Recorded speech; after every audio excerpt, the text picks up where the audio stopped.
hypothèse sur laquelle je travaille, c'est une hypothèse qui propose que le rêve et le sommeil jouent un rôle dans la régulation des émotions. Quand la personne est en train de rêver, est-ce qu'elle se rapproche d'un autre état de conscience? Est-ce qu'on pourrait faire une analogie avec l'hypnose ou d'autres types d'états de conscience modifiés, ou pas du tout et on est sur quelque chose qui est très différent? Un rêve lucide, c'est simplement un rêve au cours duquel on prend conscience qu'on est en train de rêver. Si vous pratiquez par l'imagination à l'éveil, votre amélioration des performances, elle est bien meilleure que celle que vous aurez en faisant la même chose en rêve lucide. Ceux qui se souviennent souvent de leurs rêves sont ceux qui ont les scores les plus hauts sur les échelles de créativité. La vie sexuelle des Françaises et des Français était assez peu documentée. Je serais très intéressée d'avoir accès aux rêves d'Emmanuel Macron, vous avez raison. Le partage de ses rêves le matin, notamment en famille, favorise l'empathie. Bonjour Perrine. Bonjour. Ravi de pouvoir échanger avec vous. Alors ça fait longtemps qu'on est en contact, donc je suis extrêmement content qu'on puisse enfin parler un petit peu de tous les travaux sur lesquels vous avez pu être, et principalement aujourd'hui de parler de rêve, puisque c'est la grande thématique autour de laquelle vous êtes. Moi j'ai juste un petit mot avant que vous puissiez vous présenter, Perrine. Qu'est-ce qui a fait que vous vous êtes intéressée à cette thématique? Du coup, je suis actuellement chercheuse INSERM au Centre de recherche en neurosciences de Lyon. Du coup, je co-dirige une équipe sur la thématique de la perception, de l'attention et de la mémoire au Centre de recherche en neurosciences de Lyon. Et depuis bientôt 20 ans, je travaille sur la thématique du rêve principalement, et puis du coup un petit peu du sommeil. Et effectivement, j'ai choisi cette thématique, c'était à la fin de ma thèse, quand je me suis orientée vers un postdoc avec l'idée de changer de sujet. C'est à ce moment-là que j'ai réfléchi à finalement ce sur quoi je voudrais travailler plus que sur les opportunités qui étaient possibles. Et à ce moment-là, effectivement, la question du rêve est assez rapidement apparue comme à la fois un sujet absolument passionnant en termes de recherche, parce qu'avec un potentiel de découverte énorme, une quantité de mystères absolument colossale. Associé au potentiel de découverte, il y avait vraiment cette idée un petit peu intuitive, partagée, je pense, par beaucoup, qu'il y a quelque chose là d'important qu'on n'a pas encore réussi à bien comprendre. Et du coup, j'avais tout à fait conscience au moment où je me suis intéressée à ce sujet-là et où j'ai souhaité faire de la recherche sur le sujet, que c'était un sujet extrêmement difficile à aborder avec une perspective scientifique, pour ne pas dire quasiment impossible.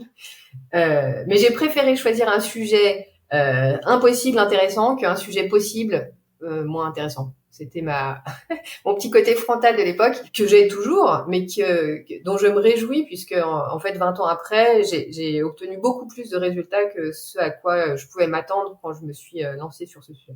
Et ce qui est assez dingue, c'est que évidemment on dort tous entre un quart et un tiers de notre vie, donc c'est très très important. Il y a beaucoup de gens qui nous disent oui, mais moi je rêve pas, alors qu'en fait vous nous direz probablement le contraire, simplement qu'on s'en souvient pas forcément dans une phase du sommeil bien particulière. Donc ça concerne absolument tout le monde, le rêve. Et vous avez raison. Alors, moi, en tant que fils de psychiatre, psychanalyste, j'en ai entendu parler sous une couture probablement assez spécifique, mais tout le monde a au moins eu des rêves parlant pour eux, et donc c'est forcément une thématique qui va résonner, pour mon avis, beaucoup de personnes. Moi, je suis très curieux, peut-être que vous nous disiez un peu en préambule un mot sur l'enquête que vous avez pu réaliser pendant le Covid, parce que forcément, ça a été une période extrêmement particulière pour énormément de Français. Effectivement, au vu de ce qu'on sait et de ce qu'on ne sait pas encore sur le rêve, l'idée qu'on en a, en tout cas que moi j'en ai, dans l'état actuel des connaissances, c'est que c'est un lieu d'expression des émotions. Ça, c'est, je pense, quelque chose qui fait consensus. Et c'est aussi un lieu d'expression et de vie, j'ai envie de dire, qui a cet avantage et cette spécificité tout à fait remarquable d'être détaché des questions des contraintes matérielles, physiques et surtout morales de la vie éveillée. Donc on est dans un monde qui n'a pas les mêmes règles et du coup qui est probablement centré sur l'émotion. C'est pour cette raison que les règles sont très différentes, c'est que c'est centré sur l'émotion. Et si on voit le rêve de cette manière-là, évidemment, la question de la pandémie et du confinement, quand elle est arrivée, je pense qu'il y a beaucoup de chercheuses et de chercheurs qui se sont dit c'est vraiment une époque importante à documenter. Pour ce qui est du rêve, j'ai envie de dire encore plus, puisqu'on est dans une situation qui est tout à fait remarquable, qui est tout à fait inattendue, soudaine, et du coup avec des conséquences émotionnelles très importantes. Il y avait aussi ce côté tout à fait remarquable où du jour au lendemain, on avait l'entièreté d'un pays qui se retrouvait un petit peu dans des conditions de laboratoire, c'est-à-dire où tout le monde était un petit peu dans les mêmes conditions, en fait. Tout le monde était enfermé chez lui avec le même type de sources d'informations, le même type de contraintes. Et du coup, ça transformait un petit peu l'entièreté du pays en laboratoire. Et du coup, moi, face à cette situation, j'ai eu envie de deux choses. J'ai envie d'explorer les rêves des Françaises et des Français pour en apprendre sur le rêve, puisqu'on était dans une situation éminemment particulière. Donc, je me suis dit, quand on est poussé dans nos retranchements comme ça, qu'est-ce qui se passe au niveau du rêve? Et puis, sachant ce que on savait, ou l'intuition qu'on a vis-à-vis du rêve et de l'expression des émotions qu'il permet, ça donnait vraiment envie de savoir finalement quelle allait être la lecture en fait du rêve, de ce qui était en train de se passer. C'était une opportunité rare de savoir ce qui était en train de se jouer d'un point de vue émotionnel et quels étaient les enjeux vraiment de cette période-là. Du coup, en ayant une sorte de vérité émotionnelle à laquelle le rêve donne accès et qu'on peut pas vraiment toucher autrement. Du coup, c'était vraiment les deux intentions, c'était de mieux comprendre le rêve d'un côté et de mieux comprendre l'époque de l'autre côté grâce au rêve. Et du coup, ça a été un grand succès puisque du coup, on découvrait tous ensemble ce que c'était que d'être enfermé, d'être privé de contact avec nos congénères. Et du coup, une des conséquences, ça a été de se recentrer beaucoup sur soi-même, et notamment sur la question du rêve. Le rêve, ça a toujours beaucoup intéressé les gens de manière générale, dans toutes les catégories de la société et à toutes les époques. Mais là, cette période-là particulièrement, les gens sont portés sur leur intériorité, sur le rêve en particulier, et du coup, il y a beaucoup de journalistes qui m'ont contacté, puisque c'était un sujet qui préoccupait. Et puis par lequel du coup beaucoup de choses pouvaient s'exprimer. Du coup, grâce à cet intérêt-là, en fait, l'enquête qu'on a dû concevoir assez rapidement, en 2 semaines, on l'a lancée le 6 avril. Le confinement a été décidé, enfin le premier jour du confinement, c'était le 17 mars. Du coup, on a lancé l'enquête le 6 avril dans cet engouement vers l'intériorité. Du coup, on a obtenu beaucoup de réponses à travers toute la France. Donc ça a été extrêmement précieux. Strictement pendant le premier confinement, du 6 avril au 12 mai, on a obtenu 3000 réponses de Françaises et de Français qui nous ont parlé de leur quotidien au cours du confinement et surtout de leur sommeil et de leurs rêves. Et la lecture de tous ces rêves en particulier a été extrêmement informative. Pour ma part, moi, ça m'a vraiment touchée. J'ai renversé certaines fois. J'ai trouvé ça vraiment incroyable et ça a permis effectivement d'en apprendre beaucoup sur ce qui se jouait à cette époque-là, puisque évidemment, on s'attendait qu'il y ait un impact de tout ce qui se passait dans le contenu du rêve et que ce soit exprimé à travers les rêves. Mais grâce à cette enquête, on a pu découvrir en fait des préoccupations qu'on n'aurait pas nécessairement soupçonnées.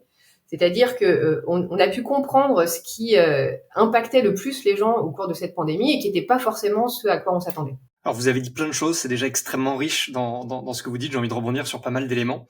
La première chose, si j'entends ce que vous dites, c'est que le rêve finalement vient cristalliser les émotions d'une personne. Alors j'aurais envie de vous demander, est-ce que c'est considéré d'un point de vue scientifique comme une forme d'exutoire? Comment se fait ce processus de création d'un point de vue, j'allais dire, presque chimique, ou en tout cas comment est-ce que c'est, on pourrait dire, pas assimilé à de la visualisation, mais j'avais cru lire que finalement, quand on visualise quelque chose, on donne le sentiment à son cerveau que c'est presque la réalité, comme pourrait l'être le rêve. Donc, je serais curieux de vous entendre là-dessus. Et puis, surtout, qu'est-ce que vous avez constaté? Parce qu'il y a plein de gens qui ont vécu le confinement de manière très, très différente. Ceux qui se sont sentis enfermés, et ça a été extrêmement compliqué pour eux. Pour d'autres, ça a été une forme de libération en se posant des questions et en se recentrant un petit peu sur eux-mêmes. Alors après, il y a peut-être des gens qui ont vécu encore d'autres choses bien différentes. Mais j'imagine que vous aviez des études ou des enquêtes témoins avant forcément le confinement. A posteriori, vous avez mesuré des choses. Quel a été du coup l'impact qui vous a peut-être surprise au moment effectivement de cette enquête?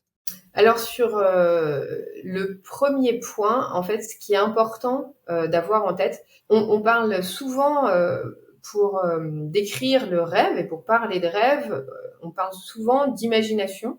Et je pense que ça n'est pas adéquat ni d'un point de vue expérientiel, ni d'un point de vue neurophysiologique. C'est-à-dire que en fait, quand vous êtes éveillé, si vous fermez les yeux, ou même si vous avez les yeux ouverts, vous essayez d'imaginer un paysage, vous avez une activité cérébrale et un ressenti.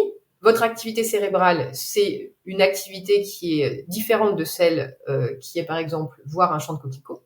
Quand vous imaginez le champ de coquelicots, c'est similaire, mais c'est pas pareil que quand vous voyez le champ de coquelicots. Et puis, quand vous êtes éveillé, que vous imaginez le champ de coquelicot, vous avez conscience d'être éveillé et d'imaginer le champ de coquelicot. Quand vous êtes endormi et que vous rêvez, vous êtes convaincu d'être dans le champ de coquelicot et d'être face au champ de coquelicot et de le voir pour de vrai. Donc, c'est absolument fondamentalement différent, à la fois d'un point de vue neurophysiologique et d'un point de vue subjectif. Donc, c'est ça la particularité et l'extrême puissance du rêve, c'est de réussir à nous faire vivre cette dissociation à l'intérieur de nous-mêmes quand on est endormi. C'est-à-dire que c'est nous-mêmes qui nous trompons. C'est-à-dire qu'on a cet état où on est convaincu que on vit l'expérience pour de vrai, que nous sommes éveillés alors que nous sommes endormis, et c'est bien nous-mêmes, c'est bien notre cerveau qui produit ça avec nos souvenirs. Du coup, c'est un petit peu vertigineux. On se dit mais qui fait ça? Quelle est l'organisation, les mécanismes qui décident de ce dont on rêve et comment pour nous faire vivre telle ou telle émotion? Ça fait vraiment poser des questions un petit peu vertigineuses. Et du coup, vraiment, une caractéristique fondamentale du rêve, je pense, dont découlent toutes ces fonctions, parce que en fait, ça me semble extrêmement coûteux d'un point de vue neurophysiologique d'avoir cet état de croyance de la vie éveillée qui donne en fait une puissance à l'émotion qu'on ne peut pas avoir autrement. C'est-à-dire quand on est au cinéma et qu'on a peur du fait de l'histoire qu'on nous raconte, on sait bien qu'on va pas mourir. Dans un rêve, quand on tombe, on est convaincu que si on arrive sur le sol, on va mourir. Donc c'est vraiment fondamentalement différent. Donc cet état nous permet de vivre des émotions comme pour de vrai et d'expérimenter probablement des émotions qu'on pourrait pas expérimenter à l'éveil. Donc ça, c'est vraiment la première chose. C'est un état éminemment particulier et ma compréhension du rêve actuel, c'est que cet état est particulier pour pouvoir permettre cette expérience émotionnelle extrême différente. C'est pour de l'émotion, le rêve. Après, pour ce qui est du confinement, on pourra parler ultérieurement de moi l'hypothèse sur laquelle je travaille, c'est une hypothèse qui propose que le rêve et le sommeil jouent un rôle dans la régulation des émotions. Et du coup, ce qui me semble très intéressant actuellement et important, c'est d'essayer de comprendre comment le cerveau endormi réussit ce tour de passe-passe aboutir à une régulation des émotions. Et puis, ce qui est très intéressant, c'est aussi, on n'a pas toujours cette idée, on a vraiment une opposition entre vie éveillée et vie endormie, souvent, qui dit, il y en a une qui est utile, l'autre qui l'est pas, l'une qui est active et l'autre qui est passive. Et je pense que pour toutes celles et ceux qui nous écoutent, qui ont sûrement fait l'expérience d'avoir des rêves, et notamment des rêves avec des métaphores, c'est vraiment un mode d'expression très caractéristique du rêve. L'intelligence, la pertinence et la sophistication des métaphores qu'on peut trouver dans les rêves est tout à fait remarquable et s'oppose complètement à cette image qu'on a d'un cerveau qui serait ralenti ou en off ou en mode dégradé. En fait, il y a une intelligence symbolique et émotionnelle qui est absolument remarquable. En fait, il y a des images métaphoriques dans les rêves que on n'aurait pas été capable de convoquer soi-même. C'est le sentiment qu'on peut avoir certaines fois quand on se réveille. Donc il y a vraiment quelque chose d'extrêmement élaboré qui se passe et qui se joue, et c'est vraisemblablement par ces mécanismes très élaborés et centrés sur l'émotion que arrive cette fonction de régulation des émotions. Du coup, c'est pour ça que pendant le confinement, la lecture et la découverte de tous ces rêves qu'on a récoltés a été extrêmement informative parce qu'on a pu découvrir que, en fait, alors qu'on s'attendait évidemment à ce que la thématique de la pandémie, de la mort, de la maladie soit plus représentée dans les rêves au moment du confinement que précédemment, ce qu'on a observé, on a découvert aussi beaucoup d'autres sujets auxquels on s'attendait pas, notamment comme l'intrusion dans l'intimité. Ça, c'était une découverte d'une thématique très présente pendant le confinement, qui était probablement liée à la fois à l'intrusion, la peur de l'intrusion du virus en fait dans le corps, mais il y a eu aussi cette dimension qu'on n'avait pas tellement anticipée, vu venir, c'était le fait de devoir travailler chez soi. En fait, ça a été vécu vraisemblablement pour beaucoup comme une intrusion du travail dans l'intimité et un brouillage des limites entre le personnel et le professionnel, du coup qui s'est beaucoup exprimé dans les rêves. Et puis la question de l'enfermement a été vraiment extrêmement centrale. Les attestations ont été mais tellement rêvé. Enfin, c'était vraiment un thème qui est extrêmement revenu, et c'était toujours de manière négative. C'est-à-dire que il y avait beaucoup de rêves où les attestations étaient remplies comme il fallait. C'était les personnes avaient fait ce qui était demandé, elles sortaient dehors et elles étaient contrôlées et ça n'allait jamais et elles se faisaient réprimander ou empêcher de sortir. Donc il y a eu vraiment une préoccupation de l'enfermement et qui allait jusqu'à la vraie crainte de l'avènement d'un régime totalitaire, avec des rêves de police qui tiraient à vue sur les gens quand ils n'avaient pas d'attestation. Vraiment quelque chose d'extrêmement violent et coercitif. Donc ça c'était vraiment des découvertes tout à fait passionnantes et qui n'étaient pas nécessairement anticipables, vu que ce qui nous était présenté, c'est que tout ça se passait pour notre protection, pour notre bien-être, pour que tout ça se passe bien.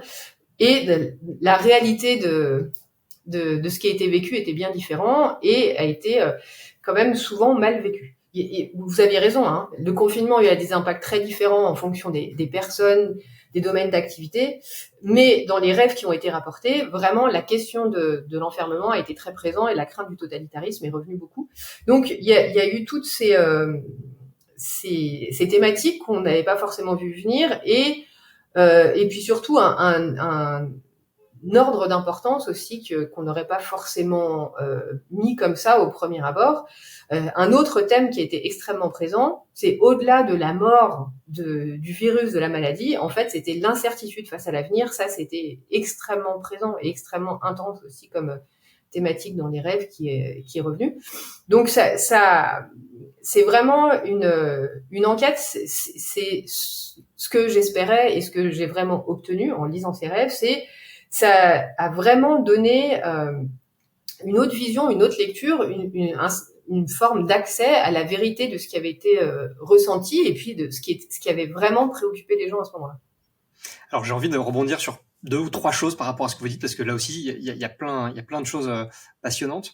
La première chose, c'est puisque ça en lien avec les émotions, est-ce qu'on peut être inégaux face au rêve? Est-ce que quelqu'un qui va avoir tendance à avoir des émotions, une amplitude émotionnelle plus forte, va avoir un recours à des rêves plus intenses pour, entre guillemets, se décharger? Et comment on peut faire finalement pour utiliser les rêves comme un outil, parce qu'on a l'impression qu'on est finalement, on parlera peut-être de rêve lucide, mais en tout cas on est relativement passif puisqu'on n'est pas conscient d'être en train de rêver, donc on se réveille quand on s'en souvient en subissant un petit peu. Est-ce qu'on peut noter ses rêves? Comment est-ce qu'on peut les analyser? Parce que si on est dans un ressort, j'allais dire psychanalytique ou psychiatrique, selon l'approche, peut-être qu'il peut y avoir des interprétations. Vous parlez de rêves symboliques, et voilà, est-ce qu'on peut utiliser ça comme un outil?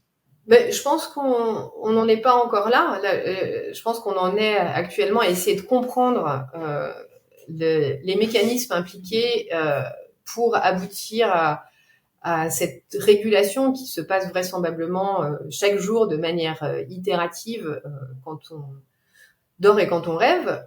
Je pense que ce qu'il faut avoir en tête aussi, c'est que, en tout cas moi dans le cadre de l'hypothèse sur laquelle je travaille, il y a vraiment cette idée que le sommeil et le rêve jouent leur rôle et leur fonction de régulation, qu'on se souvienne ou pas du rêve. Donc se souvenir du rêve, en fait, ça donne plus un accès aux mécanismes et aux processus qui ont été utilisés pour réguler, ce qu'il en reste, et peut-être une opportunité de poursuivre sur la lancée de ce qui a été initié pendant le sommeil et le rêve, mais qu'on s'en souvienne ou pas, la régulation a lieu. Je pense que la question du souvenir de rêve, elle parle plus de l'intérêt qu'on porte à son intériorité et à ses émotions que à ce qui se passe pendant qu'on est endormi. Par exemple, il y a de plus en plus de discussions et d'intérêt dans le domaine scientifique sur ce qu'on appelle l'alexithymie. Du coup, c'est en fait un trait de personnalité qui caractérise des personnes.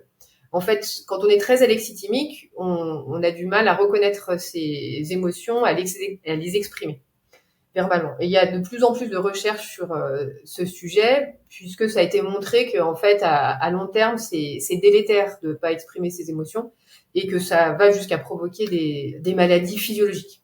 Donc ça je trouve que c'est une bonne démonstration que on peut pas se passer de nos émotions, c'est vraiment quelque chose d'adaptatif. Il faut faire avec ça, les reconnaître, les exprimer. Et il y a cette question de comment, en fait, quand on n'est pas à l'aise avec cette question-là, comment faire pour pour progresser, je pense que le rêve est un très bon moyen pour essayer de se reconnecter à son intériorité et à ses émotions. J'ai envie de dire, c'est donné. Ça vient de soi-même. Quand on se souvient pas de ses rêves, c'est très facile de s'en souvenir plus souvent, puisqu'il suffit de s'y intéresser, de faire un carnet de rêves, et plus on fait ça, plus on va se souvenir de ses rêves. Du coup, il y a un peu une idée de si j'ai envie, en fait, il suffit d'avoir envie et on peut avoir accès à cette dimension de soi-même qui est extrêmement précieuse et qui permet je pense, d'avancer sur la question des émotions et de comment les gérer. Mais du coup, de fait, le ressort principal, c'est le changement de mode. En fait, on a un cerveau qui fonctionne différemment à l'éveil et pendant le sommeil.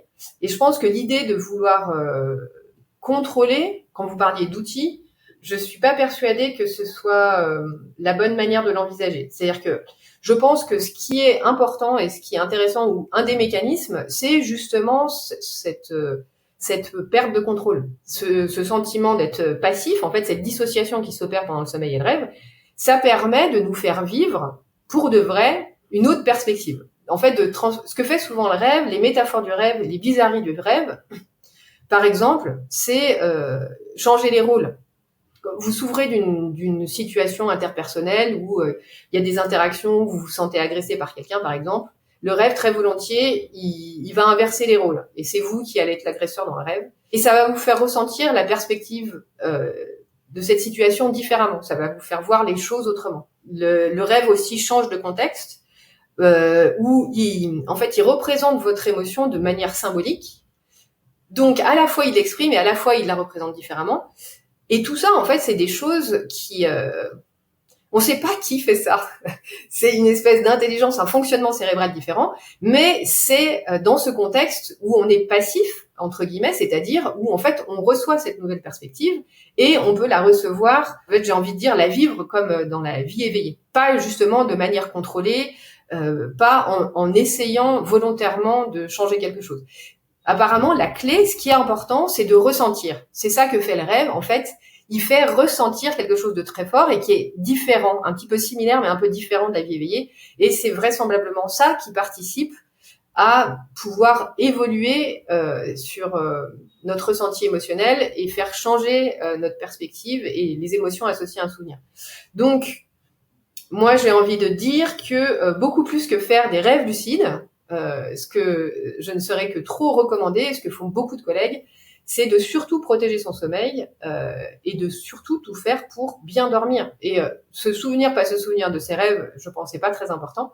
Par contre, ce qui est très important, c'est de bien dormir. Alors justement, j'ai une question de pure curiosité. Quand vous mesurez l'activité cérébrale, quand la personne est en train de rêver, est-ce qu'elle se rapproche d'un autre état de conscience? Est-ce que on pourrait le faire une analogie avec l'hypnose ou d'autres types d'états de conscience modifiés, ou pas du tout, et on est sur quelque chose qui est très différent? Alors ça, c'est une très bonne question, c'est très intéressant. La recherche sur le rêve, globalement, elle a toujours été assez marginale. Et les moments où elle a pris le plus d'essor ou d'importance, c'est quand elle s'est rapprochée, en fait, de la question de la conscience, qui a toujours, enfin, en tout cas, au cours du XXe siècle, a vraiment passionné, été centrale, en tout cas au niveau des neurosciences, de la philosophie. Ça a toujours été un sujet extrêmement porteur d'intérêt. Bien que ce soit un sujet aussi extrêmement compliqué, la conscience, hein. C'est très compliqué, ça se mord la queue un petit peu, on sait pas comment le prendre. Et effectivement, le rêve a été abordé, ou les gens qui travaillent sur la conscience se sont emparés de la question du rêve comme un potentiel outil pour essayer de mieux comprendre cette question-là. Il y a probablement des liens, mais et des ponts à faire. Mais ce qui est très compliqué, parce que dans ce que vous proposiez, alors, effectivement, ça serait tout à fait passionnant de comparer un cerveau éveillé, un cerveau sous hypnose, et puis un cerveau qui rêve. Mais ça, on peut pas faire. En fait, un cerveau éveillé, il fait 1000 choses. Donc, en fait, un cerveau éveillé, vous pouvez avoir toutes les configurations d'activité cérébrale possibles dans un cerveau éveillé, ou à peu près. Un cerveau qui rêve, on peut pas faire d'image d'un cerveau qui rêve, parce qu'on sait pas quand est-ce qu'on rêve au cours de la nuit. Donc, on peut pas avoir l'image du cerveau qui rêve par opposition à l'image du cerveau qui dort sans rêver. Ça, on peut pas le faire. Et le cerveau sous hypnose, c'est pareil. En fait, il y a beaucoup de différents types d'hypnose. Il n'y a pas une activité cérébrale sous hypnose qui est toujours la même et qui se retrouve à travers tous les types d'hypnose. Du coup, en fait, c'est très compliqué de faire ces comparaisons-là. Pour autant, effectivement, il y a eu quelques études dans le domaine du rêve qui ont réussi à enregistrer un cerveau faisant un rêve lucide par rapport à un cerveau étant endormi, soit faisant un rêve, soit n'en faisant pas. Et en fait, donc cette étude qui est extrêmement marginale puisqu'elle a été faite sur un seul sujet en IRM, elle montre des régions qui sont des régions très associatives qui ont été montrées comme étant impliquées dans la conscience à l'éveil avec d'autres stratégies. Mais c'est essentiellement en fait toutes les régions, j'ai envie de dire, qui sont impliquées dans toutes les fonctions cognitives de haut niveau en fait, dans le raisonnement, dans la planification à long terme. Et dans ce qu'on appelle la métacognition, donc la réflexion sur soi-même. Et du coup, on n'est pas très étonné. Et puis, il faut aussi avoir en tête que je suis pas persuadée que les outils neuroscientifiques qu'on a actuellement et des mesures qui soient suffisamment précises pour nous permettre d'accéder au processus en jeu dans la question de conscience, puisque là, en fait, l'IRM, elle nous permet d'enregistrer simplement du débit sanguin cérébral régional. Donc, elle nous dit simplement quelles régions du cerveau sont plus irriguées que d'autres. Donc, en fait, ça nous dit pas, ça nous dit que certaines régions travaillent plus, mais ça nous dit pas comment. Donc, c'est une mesure qui est très grossière. Et du coup, toutes les études sur la conscience, en fait, retombent sur ce même réseau qui est frontal latéral et puis pariétal latéral. Bon, c'est des régions qui sont vraisemblablement très importantes pour toutes les fonctions cognitives de haut niveau, mais c'est difficile d'avancer plus que ça. Et là, moi, j'ai l'impression qu'on n'a pas tellement avancé depuis plusieurs décennies sur cette question-là. Ces régions-là sont impliquées dans tous les processus dans lesquels on est conscient, mais on a du mal à en dire plus. Alors peut-être pour simplement fermer la micro-parenthèse que vous avez ouverte sur les rêves lucides, est-ce que vous pourriez en un mot peut-être décrire ce que c'est pour les gens qui vont nous écouter ou nous regarder pour clarifier, on va dire, les termes. Et j'ai juste du coup une seule question à vous poser là-dessus. Il me semble, et d'ailleurs c'était pendant le Covid que j'avais lu une étude, ou c'était peut-être à travers un bouquin, nous expliquant qu'il y avait eu des athlètes qui s'étaient entraînés au basket et au triathlon en faisant des rêves lucides, et ils arrivaient à avoir de meilleures performances que ceux qui ne faisaient pas de rêves lucides et s'entraînaient en physique. Et je serais curieux d'avoir un petit peu votre avis là-dessus. Oui, alors un rêve lucide, c'est simplement un rêve au cours duquel on prend conscience qu'on est en train de rêver. Ça a quelque chose d'assez remarquable, bizarre, paradoxal, j'ai envie de dire. Très souvent, en fait, cette prise de conscience qu'on est en train de rêver quand on rêve, elle est très rapidement suivie d'un réveil. Il y a certaines personnes qui arrivent à garder cette conscience plus longtemps et puis à acquérir en fait une certaine capacité à faire durer donc cet état et à prendre le contrôle de certains éléments du contenu du rêve. C'est associé à un assez gros engouement dans la population générale. Apparemment, ça amuse beaucoup les gens de contrôler le contenu de son rêve, alors que personnellement, moi, ce que je trouve de passionnant, c'est justement de pas contrôler et de me réveiller en étant complètement abasourdi le matin d'avoir pu vivre quelque chose de aussi bizarre et d'aussi fou que j'aurais jamais pu créer moi-même de ma propre volonté. Donc, il y a cet engouement d'essayer de contrôler son rêve, mais en fait, c'est vraisemblablement un état transitionnel, un état qui n'est pas fait pour, en fait. C'est une sorte de raté de réveil, en fait, l'état cérébral associé au rêve lucide. Donc, ça expliquerait que à la fois les rêves lucides sont rares. Il y a simplement 50% des gens dans la population qui vous répondent qu'ils ont déjà fait un rêve lucide quand vous posez la question. Parmi ces 50% de personnes qui ont déjà fait des rêves lucides, ceux et celles qui en font fréquemment sont beaucoup moins nombreux. Du coup, le rêve lucide, c'est quelque chose qui est rare et au vu de ce qu'on connaît de sa physiologie, c'est pas étonnant parce que c'est une sorte de raté de réveil, une phase transitionnelle qui est pas faite pour durer.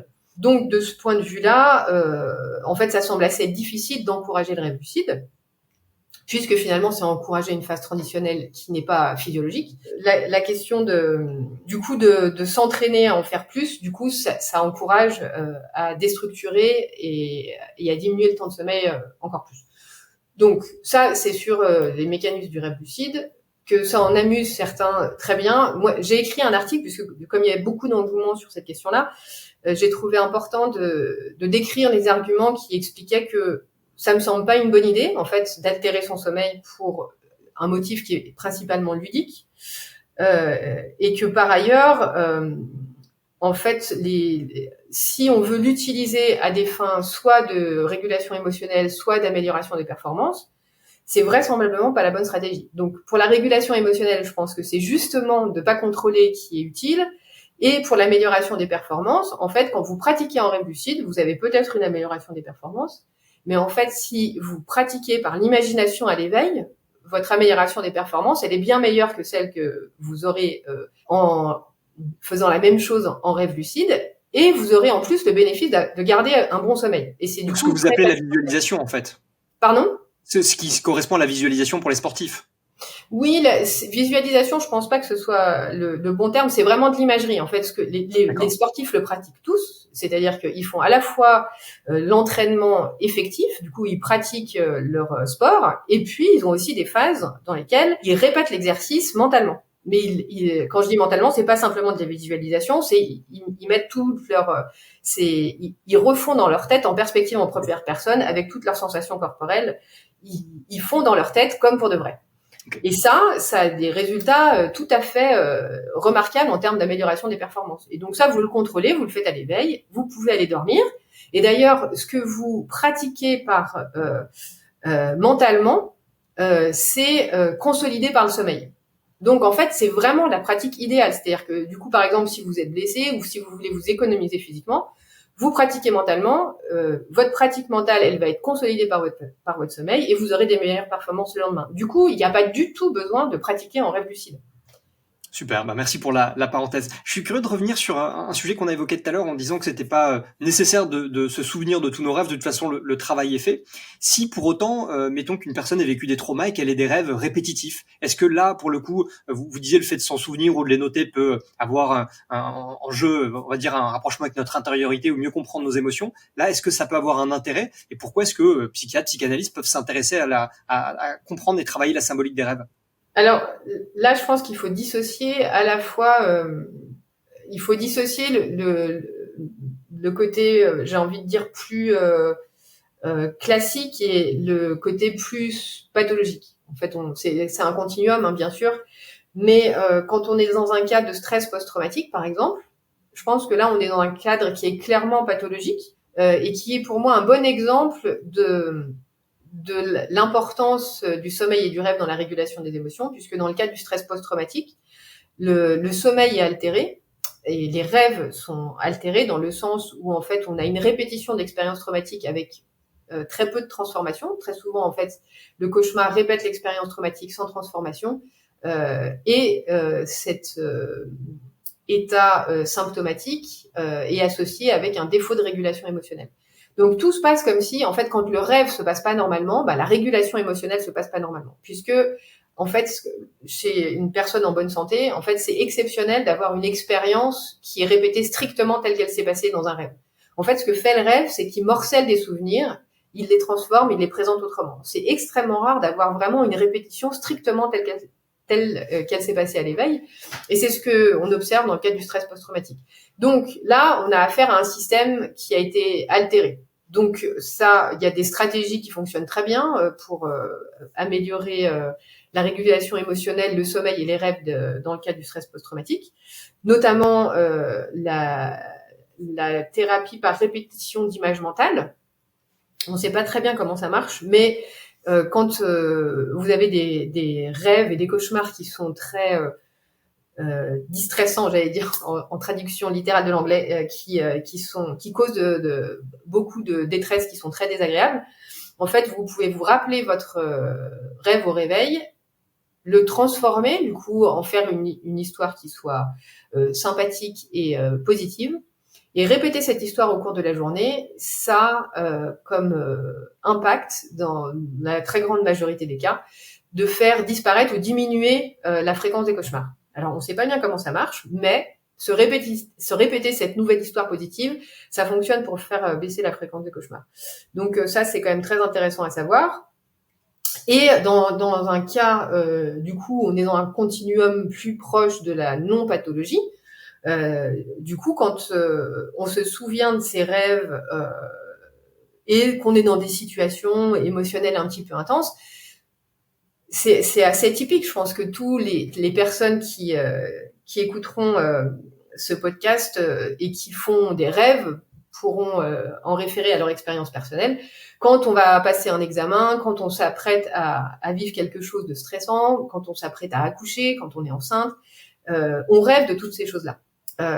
Donc il y a vraiment tout un chacun peut faire l'expérience du fait que on rêve des choses importantes qui nous touchent, qui nous préoccupent. Et du coup, quand on se souvient de ses rêves, c'est forcément intéressant de se pencher sur la thématique qui a abordé le rêve, parce qu'on sait que c'est une thématique importante. Et puis de se pencher sur ce que le rêve a fait, c'est toujours un bon moyen d'essayer de voir ce qu'il a essayé de faire, ce qu'il a essayé de dire, ce qu'on peut en ressortir, ce qui permet d'aller un petit peu plus loin. C'est pour moi la raison qui explique qu'il y a beaucoup de psychothérapie, quelle que soit l'obédience, psychanalytique ou non, qui utilisent le rêve comme point de départ de la psychothérapie. Parce que, petit 1, c'est souvent une demande des patients, et que j'ai un collègue qui a fait une revue de la littérature qui a montré que c'est extrêmement aidant à plein de points différents. L'utilisation des rêves en psychothérapie, c'est extrêmement aidant. Et notamment pour cette question-là, c'est que ça va directement au sujet d'importance et que ça permet d'aborder avec ce petit décalage qu'a proposé le rêve le sujet de manière pertinente. C'est hyper intéressant et ça me donne envie de rebondir sur la symbolique du rêve, qui est évidemment j'allais dire chacun ou chaque typologie de médecin pour avoir une manière de traduire le rêve de manière différente. Qu'est-ce qui fait que le cerveau utilise des symboles sur certains des rêves? Est-ce que ça, on sait l'identifier? Je crois pas avoir lu beaucoup de choses sur cette question-là. En tout cas, formulée comme ça, parce qu'on en sait quand même pas beaucoup actuellement sur le mécanisme, le fonctionnement de cette pensée au cours du sommeil, qui est si élaborée. En fait, ce que je trouve d'important d'avoir en tête, là, on parle pas forcément de symboles dans le sens logo, ou par exemple une croix pour exprimer la religion, si on parle de religion catholique, des choses comme ça. Il y a ce qui est tout à fait remarquable avec le rêve, c'est que il propose une symbolisation de l'émotion. Par exemple, ces rêves de vagues ou de tsunamis qui sont très fréquents et qui ont été très fréquents pendant le confinement, c'est un très bon exemple de représentation symbolique d'une émotion que le rêve propose, c'est-à-dire que à un moment où on se sent dépassé, où on se sent submergé par ce qui se passe, le rêve met ça en scène de manière concrète par une vague qui vous submerge. Et ce qui est souvent très intéressant dans ces rêves où vous êtes submergé par une grosse vague, c'est que vous êtes dans un monde onirique et que ça se passe pas comme dans la vie éveillée. Et du coup, c'est très intéressant au réveil de se pencher sur le contenu du rêve et se dire, mais finalement, cette vague, est-ce qu'elle m'a noyé? Est-ce que j'ai été tué par cette vague? Qu'est-ce que j'ai ressenti au cours de cette vague? Et ça, c'est souvent un point de départ qui est extrêmement intéressant pour à la fois prendre conscience de son émotion et à la fois pour la voir différemment. Est-ce que vous pensez qu'il y a un lien entre rêve, créativité et mémoire?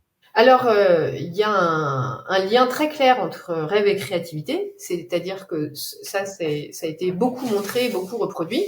En fait, ceux qui se souviennent souvent de leurs rêves sont ceux qui ont les scores les plus hauts sur les échelles de créativité. Ça, on l'a montré également. Ça, on ne sait pas bien qui est la poule et qui est l'œuf. Effectivement, quand on se souvient de ses rêves, bah du coup, on a un panel, on a un accès à cette créativité nocturne tout à fait incroyable, et on peut tout à fait envisager que ça puisse nous inspirer de manière consciente au cours de la vie éveillée, et que du coup, quand on s'en souvient, bah, on a cet accès. Quand on s'en souvient pas, on n'a pas cet accès. Ou alors, c'est parce que on est plus créatif qu'on a des rêves plus créatifs aussi. Ça c'est pas clair. Mais en tout cas, la corrélation a été bien montrée. Alors, je change un peu de sujet tout en restant dans la thématique, puisque vous avez pas mal travaillé sur le sujet du rêve et de la sexualité, Donc je suis très curieux que vous puissiez nous en dire un mot pour voir ce qu'il est ressorti un petit peu de vos recherches là-dessus. Pour l'anecdote, en fait, au moment du confinement en 2020, du coup en mars 2020, je travaillais avec un étudiant depuis plus d'1 an sur une enquête, du coup qui était un peu hors de mon domaine de compétences habituel, puisque en fait on a voulu s'intéresser aux rêves érotiques et aux déterminants des rêves érotiques dans la vie éveillée, et du coup on a voulu en particulier explorer la vie sexuelle, voir le lien entre la vie sexuelle à l'éveil et à la fois la fréquence et le contenu des rêves érotiques, pour tester à la fois beaucoup de croyances ancestrales et puis pour savoir ce qu'il en était vraiment. Et du coup, quand on a commencé à travailler sur cette étude, on s'est rendu compte que finalement, la vie sexuelle des Françaises et des Français était assez peu documentée. On a été très étonnés de voir qu'on a trouvé peu de travaux scientifiques, ni en psychologie, ni en neurosciences. Enfin, il y avait très peu de choses. Du coup, ça nous a amené à développer un petit peu plus du coup tout l'aspect vie érotique à l'éveil. Au moment où le confinement a été annoncé, nous on y travaillait depuis 1 an et on était prêts, à 1 semaine près, à lancer cette enquête sur la vie érotique et les rêves érotiques. Et en fait, on a été complètement arrêté dans notre élan, puisqu'on s'est dit on peut pas lancer cette enquête à un moment où l'entièreté de la vie quotidienne des gens va être chamboulée, et puis dans un contexte anxiogène, évidemment, ça va complètement changer leur rapport à la sexualité. Donc on s'est dit on peut pas faire ça. Et puis évidemment, le temps passant, en fait les choses avançaient extrêmement lentement. En fait, on a mis un temps fou à se sentir cette pandémie, et du coup en 2021, plus d'1 an après, on s'est dit mais en fait on reviendra jamais à une situation comme avant. Et du coup en 2021, on s'est dit il faut bien qu'on la fasse cette enquête. Tant pis, ça sera dans cet état qui est tout à fait modifié par rapport à avant 2020. Mais on veut quand même documenter cette affaire-là. Et on l'a lancée du coup en mai 2021. Et on a obtenu des résultats qui sont tout à fait passionnants. Du coup, j'ai écrit un livre pour documenter ces résultats, parce que ça me semblait absolument capital de les partager avec toutes mes concitoyennes et mes concitoyens, puisque en fait, ils montrent des différences en fait de genre sur tous les paramètres de la sexualité qui sont très importants. Et du coup, ça me semblait très important d'en discuter et de le partager avec tous et toutes pour qu'on puisse évoluer et réfléchir sur ces questions-là. Donc, j'aimerais beaucoup pouvoir partager ces résultats avec toutes et tous, mais pour l'instant, j'ai pas trouvé d'éditeur ou d'éditrice qui soit partant pour publier les résultats de cette enquête. Donc, j'espère que ça va arriver prochainement et que tout le monde pourra y avoir accès. En tout cas, le message est passé. Si des éditeurs nous écoutent, j'hésiterai pas à leur transmettre vos coordonnées. Mais très curieux que vous puissiez peut-être nous dire un mot sur que ce soit les conclusions de cette étude ou ce qu'il en est ressorti, puisque ça a l'air, si vous avez eu l'idée derrière d'écrire un bouquin, c'est que les résultats ont été prometteurs là-dessus, ou en tout cas enrichissants. Le résultat, moi, qui m'a le plus frappé et qui m'a vraiment encouragé à rapporter les résultats sous forme de livre, c'est vraiment de constater l'ampleur de la différence entre les femmes et les hommes sur la majorité des paramètres de la sexualité qu'on a documentés. Puisque ça se passe en 2021, on a peut-être cette volonté de croire, ce sentiment qu'en 2021, en fait, les choses ont avancé. Moi, je suis née dans les années 70. J'ai quand même été témoin d'une évolution de la société qui est très importante. Et on avait vraiment envie de penser que beaucoup de choses avaient changé. Et du coup, on a constaté des changements. En fait, la dernière grosse enquête qui a été réalisée sur la vie sexuelle des Français, elle datait de 2006. Elle était notamment réalisée par Nathalie Bajos, qui est une des autrices de la commission SIAZ, qui a documenté les abus sexuels en France, et notamment dans l'Église. Donc, c'est une grande spécialiste de la question. Ils avaient documenté ça avec des échantillons très importants en 2006. Et du coup, nous, on était 15 ans après, ce qui est une bonne échelle de temps pour espérer voir des évolutions. Et on avait un échantillon qui était beaucoup plus petit, mais ce qui était vraiment contrariant Et un petit peu choquant, c'était de voir que il y avait quelques paramètres qui avaient évolué dans le bon sens, mais sur la majorité des paramètres, c'est-à-dire sur la libido, le désir, la satisfaction sexuelle, les pensées érotiques, les rêves érotiques, en fait, les différences entre les hommes et les femmes restent colossales à la défaveur des femmes. Et du coup, ça donne envie d'en parler, ça donne envie d'essayer de réfléchir sur la question, de voir ce qu'on peut proposer pour avancer sur ces questions-là. Et le gros bonus de l'enquête et de ce livre, pour moi, c'est vraiment les rêves érotiques qui ont été partagés par les personnes qui ont répondu à l'enquête, que je ne saurais que trop remercier d'avoir accepté de partager cette chose éminemment personnelle et éminemment sensible, qui est un rêve érotique. Évidemment, ils l'ont fait de manière anonyme, mais je pense que j'ai pas d'exemple en tête d'ouvrages qui auraient publié des rêves érotiques ou autant de rêves érotiques sur un échantillon représentatif de la population. C'est extrêmement informatif et ça nous parle justement de nous-mêmes de manière bien différente de ce qu'on observe à l'éveil. Donc c'est aussi ça un des apports de l'enquête, c'est de contraster ce qui se passe à l'éveil et ce qui se passe dans les rêves, et c'est pas du tout pareil. Et justement, dans ce que vous dites, peut-être que vous pouvez clarifier certains points qui sont un peu en suspens pour moi, mais le sentiment que j'ai, c'est que vous avez pu mesurer finalement le faible changement finalement des pratiques ou de la différence qu'il peut y avoir entre les hommes et les femmes. Mais qu'est-ce que vous avez noté comme différence dans les rêves par rapport à ce temps-là? Est-ce que vous notiez en fonction du genre des frustrations de ne pas pouvoir s'exprimer pleinement? Quels étaient un peu ce lien finalement entre les rêves érotiques et la vie sexuelle des Français? Eh ben, c'était une des grandes questions, puisque en fait, ce qui est très documenté en termes de recherche sur le rêve et de mécanisme du rêve, c'est que on rêve principalement de ce qu'on vit, de ce à quoi on pense. En fait, nos rêves sont faits de notre vie éveillée, de nos pensées, de nos préoccupations de la vie éveillée. Donc à ce titre-là, effectivement, on s'attend à ce que à la fois la culture et ce qu'on vit dans notre vie éveillée, dans le domaine sexuel, s'exprime dans nos rêves. Et en fait, ce qu'on constate, après ce qu'on a recueilli, c'est ce qu'on appelle des rêves érotiques. Cette catégorie, rêve érotique, elle a une connotation qui est positive. En s'intéressant aux rêves érotiques, on s'intéresse pas à l'entièreté des rêves à connotation sexuelle, puisqu'il y a des rêves qui sont aussi des cauchemars à connotation sexuelle. Et du coup, cela n'était pas raconté dans la catégorie rêve érotique. Mais ce qui est très intéressant dans cette catégorie rêve érotique, c'est que du coup, c'est des rêves qui parlent d'érotisme et de sexualité qui sont positifs. Donc, on a accès à finalement ce qui induit des émotions positives, ce qui est une sexualité satisfaisante. Et moi, en première intention, je m'attendais effectivement à ce qu'il y ait évidemment des représentations patriarcales. Alors en fait en fait la culture s'invite dans les rêves au même titre qu'elle est très présente à l'éveil. D'une certaine manière, parce que la culture a un impact structure nos désirs. On peut voir une certaine présence de la culture patriarcale dans les rêves. Mais moi, ce qui m'a tout à fait frappée, c'est plutôt le contraire. C'est une émancipation vis-à-vis de cette culture, dans le sens où autant les hommes que les femmes, dans leurs rêves érotiques, avaient en fait, la présence du plaisir et de l'interaction et de la préoccupation du plaisir de l'autre était absolument centrale.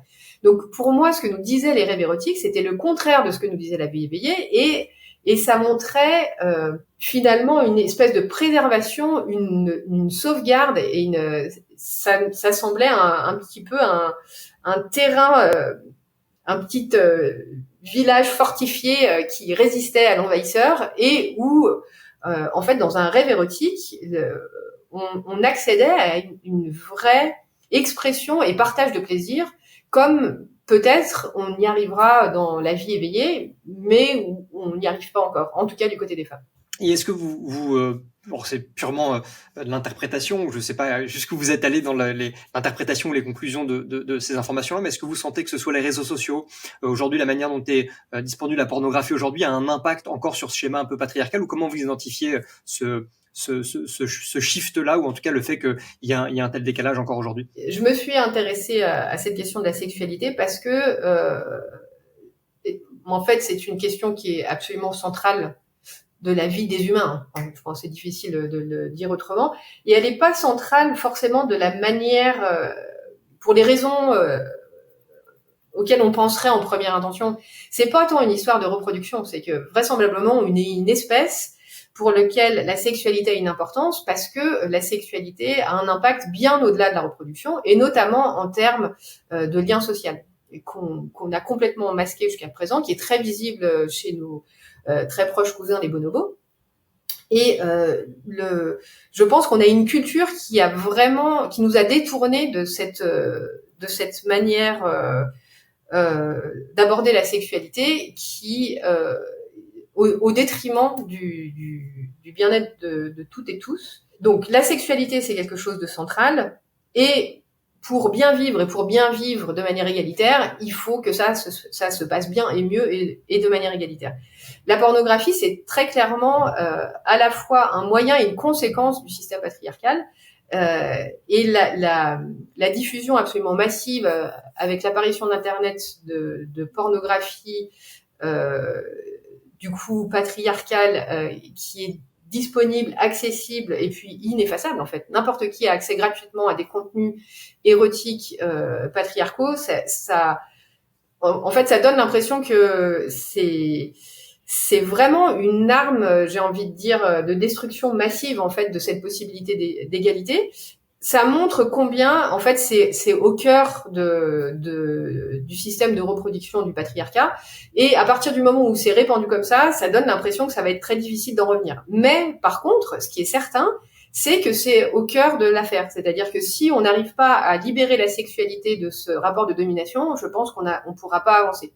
Donc, c'est pour ça, pour moi, que c'est vraiment extrêmement important de se pencher sur ces questions-là et d'essayer de combattre ce message monomaniaque et dominant de la pornographie. En fait, la sexualité, c'est un message extrêmement intéressant. L'érotisme, c'est extrêmement intéressant.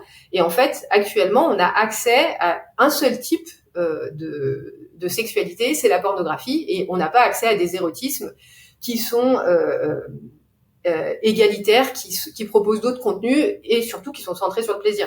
Donc, il y a vraiment, c'est un contenu qui est éminemment politique et orienté actuellement. Et du coup, toute la question, c'est de trouver les moyens de changer cet état de fait. Et alors, petite question qui me vient à l'esprit pour peut-être clore ce sujet-là, mais est-ce que vous voyez par exemple des études similaires dans d'autres pays qui seraient différentes parce que le schéma culturel est différent ou parce que la distribution de ce type de contenu est aussi posée différemment? C'est assez difficile de comparer les études, notamment entre pays. En fait, d'abord, il y a assez peu d'études de manière générale, et puis des études avec des échantillons représentatifs de la population, il y en a pas beaucoup non plus. Donc, je pense qu'on n'est pas tout à fait assez avancé actuellement pour pouvoir faire des comparaisons entre cultures. Ok. Alors, on en a parlé un tout petit peu tout à l'heure sur la mesure des rêves. Aujourd'hui, je suis quand même assez curieux de savoir quels outils technologiques vous utilisez pour capter ce signal-là. Alors, on pourrait parler, je sais pas, de neuroimagerie, de EEG, peut-être même d'intelligence artificielle. Comment est-ce que vous utilisez aujourd'hui les outils, qui soient numériques ou vraiment techniques, pour essayer de mesurer tout ça? Alors, il faut bien avoir en tête que dans la recherche, la technique, c'est un moyen, c'est pas un objectif en soi. Du coup, là, on est dans une culture, le capitalisme encourage beaucoup la technicité, c'est vraiment porté comme une valeur en soi. Dans le domaine de la recherche, ça devrait pas se passer comme ça. En fait, c'est la réflexion qui doit guider l'action et en fonction de ce qui est testé, on choisit une méthode. Là, dans l'état actuel des choses, pour ce qui est du coup, il y a depuis les années 80 et effectivement l'avènement des techniques de neuroimagerie, il y a eu un très gros engouement pour les images d'activité cérébrale. Pour autant, en fait, les neurosciences qui sont nées à ce moment-là sont un domaine.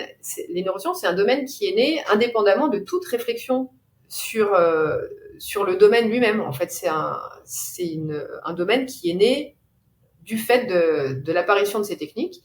Et du coup, au moment de l'apparition de ces techniques, les chercheuses et les chercheurs se sont dit, ça serait très intéressant, en fait, de voir ce qui se passe dans le cerveau quand on fait telle ou telle activité. Du coup, c'était vraiment un champ disciplinaire qui était principalement de l'observation et de l'expérimentation un petit peu à la découverte de qu'est-ce qui se passe dans le cerveau quand on fait ci ou ça. Donc, il n'y avait pas de pensée préalable, il n'y avait pas d'hypothèse préalable. Et comme on est très sensible aux images, ça a tout de suite pris beaucoup d'engouement. Pour autant, la question de qu'est-ce qui se passe dans le cerveau quand on fait ci ou ça, surtout avec des mesures aussi grossières, c'est pas nécessairement ce qui nous apporte le plus d'informations. Bien que, effectivement, ça cristallise beaucoup d'intérêt. Donc tout ça pour dire que si on veut faire ça, sachant que c'est pas forcément la question la plus pertinente, dans le domaine du rêve, on est complètement coincé puisque en fait, si on voulait faire une image du cerveau qui rêve par rapport, enfin une image du cerveau qui rêve, il faudrait qu'on puisse l'enregistrer quand il rêve et puis qu'on puisse l'enregistrer quand il dort sans rêver. Et ça, on ne peut pas le faire parce qu'on ne sait pas quand une personne est endormie, quand est-ce qu'elle rêve ou quand est-ce qu'elle ne rêve pas. Donc, on a ce problème-là. Du coup, il y a plein de collègues qui ont essayé de contourner un petit peu ce problème-là, notamment en utilisant le rêve lucide. Mais le rêve lucide, c'est un rêve particulier, du coup, et puis qui est très rare. Du coup, les collègues qui ont réussi à enregistrer l'activité au cours d'un rêve lucide, ben, ça a été un seul rêve et un seul sujet. Du coup, c'est extrêmement limité en termes de portée scientifique. Il y a aussi des collègues qui sont intéressés en fait à la manière de rêver des personnes qui avaient des lésions cérébrales. Nous, ce qu'on a utilisé comme stratégie, c'était d'essayer d'enregistrer l'activité cérébrale de personnes qui se souviennent souvent de leurs rêves par opposition à des personnes qui s'en souviennent rarement. Et globalement, les résultats sont assez similaires, étonnamment, avec des stratégies quand même assez différentes. Et elles pointent toutes vers les mêmes régions du cerveau qui sont la jonction temporopariétale et puis le cortex préfrontal médian. Donc toujours des régions assez associatives. Et du coup, dans l'état actuel des connaissances, en fait, on sait que ces régions ont un rôle important, en tout cas pour le souvenir du rêve, et c'est aussi possible pour la production du rêve. Mais on est un petit peu coincé à cet état de connaissance, puisque le problème majeur qu'on a, c'est que quand quelqu'un se réveille et qu'il n'a pas de souvenir de rêve, en fait, on ne sait pas si le rêve a été oublié ou si le rêve n'a pas été fait. Ça, c'est vraiment une limite majeure du domaine actuellement. Ouais, donc si je vous entends, la technique comme un moyen et absolument pas comme une fin, et c'est pas forcément l'essentiel.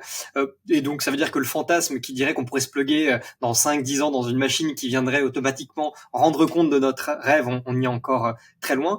Pour autant, qu'est-ce que vous pensez potentiellement du rôle de l'IA dans l'interprétation potentielle des rêves? Est-ce que ça peut avoir une utilité ou pour vous c'est très gadget? Oui, là, moi,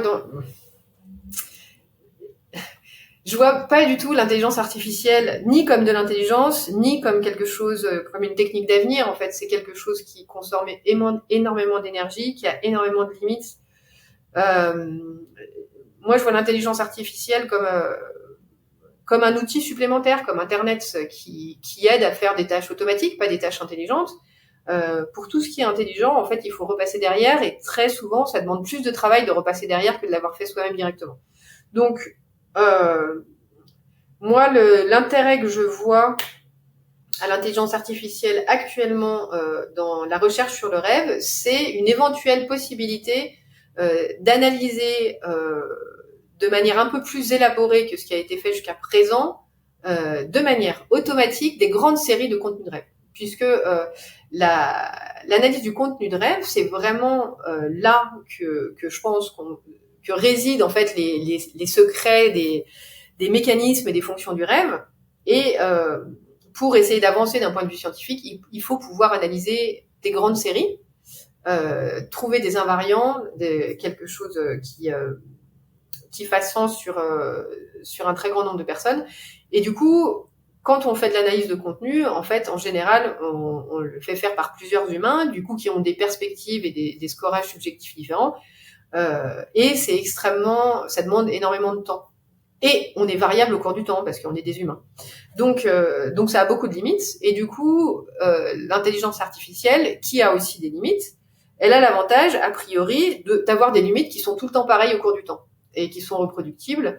Et du coup, ça pourrait permettre donc d'analyser des très grandes séries et d'avoir des résultats qui sont plus représentatifs que ce qui a été fait jusqu'à présent. et de comparer probablement effectivement des séries à la fois dans différentes cultures, dans différents types de populations, pathologiques ou pas pathologiques. Donc ça, en fait, c'est le principal intérêt de l'intelligence artificielle, c'est en termes de capacité de calcul en fait et d'homogénéité de traitement à travers le temps. Oui, je rebondis sur ce que vous dites. L'intelligence artificielle finalement porte pas très bien son nom, puisqu'aujourd'hui, quand on parle de large language model, qui sont des jeux de data très très importants, en fait, c'est des jeux de probabilité. Et donc, Yann LeCun, quand il parle de JEPA pour Joy Embedded Project Architecture, dit que ce sera un autre moyen que les LLM pour avoir l'intelligence, l'IA générale. Donc, on y est a priori encore loin. Donc, c'est vrai que peut-être que nominativement, le fait d'utiliser l'intelligence perd un petit peu les gens. En revanche, je vous parlais plus de data analyse pour traiter un jeu de données très important. Et donc, c'est là où effectivement le jeu des probabilités dans ce type de modèle peut être intéressant. Puisque vous sembliez dire que pour avoir des data, il faut faire des enquêtes. Je crois savoir qu'aujourd'hui, vous êtes en train de traiter un nouveau sujet. Est-ce que vous pouvez nous en dire un mot ? Dans une enquête qu'on a réalisée au cours des 2 dernières années, on a essayé de documenter les émotions en fait ressenties à l'éveil et les émotions ressenties au cours des rêves pour essayer de voir le lien en fait. En fait, on a essayé de documenter ce qui avait été très peu fait jusqu'à présent, à la fois les émotions positives et les émotions négatives. En fait, c'est pas soit l'un soit l'autre, en fait, il y a les deux tout le temps. Et du coup, on a essayé de voir ce qui se passait à l'éveil, de voir ce qui se passait en rêve et la très grande originalité de l'étude, ça a été, on a eu beaucoup de mal, mais on a fini par avoir autant de réponses d'hommes que de femmes. En fait, de manière générale, les femmes répondent beaucoup plus aux enquêtes et donnent beaucoup plus de leur temps à la recherche et de manière au collectif que les hommes. Du coup, ça a été très difficile d'avoir autant d'hommes que de femmes, mais on a réussi. Et du coup, on a pu comparer les résultats entre les hommes et les femmes, et ça nous a donné des résultats très intéressants. Puisqu'on a vu que l'expression des émotions en rêve, d'après ces résultats qu'on a obtenus chez 700 personnes avec environ 350 hommes, donc un échantillon qui est quand même important, on a vu du coup une expression des émotions différente chez les hommes par rapport aux femmes. Du coup, ça pose de nouvelles questions, on aimerait en savoir plus et du coup, on a lancé une nouvelle enquête, du coup, qui est une enquête qui dure environ 20 minutes. Le prérequis, c'est de se souvenir de son rêve de la nuit précédente. Donc, si on se souvient d'un rêve d'il y a 2 jours ou d'il y a 1 semaine, il faut pas répondre, il faut attendre de se souvenir d'un rêve le matin et puis remplir l'enquête ce jour-là. Mais ça serait extrêmement aidant si des personnes qui écoutent sont d'accord de prendre quelques minutes de leur temps pour documenter cette enquête. Pour l'instant, on l'a beaucoup diffusée, on a une 40aine de réponses, il nous en faudrait une centaine pour pouvoir commencer d'analyser les résultats. Donc d'avance, merci. On mettra le lien en effet en description, ouais. Et du coup, qu'est-ce que vous venez essayer de mesurer dans cette enquête, sans forcément avoir une anticipation des résultats que vous pouvez avoir? Quel est l'impact que vous souhaitez pouvoir avoir avec cette enquête-là? En fait, on a simplement essayé de répondre plus avant aux questions qu'ont soulevé l'enquête précédente et de mieux comprendre en fait les déterminants de l'expression des émotions à la fois chez les hommes et chez les femmes. Surtout de comprendre en fait ce qui déterminait dans ce qu'on vivait au cours de la journée, ce qu'on vivait dans nos rêves.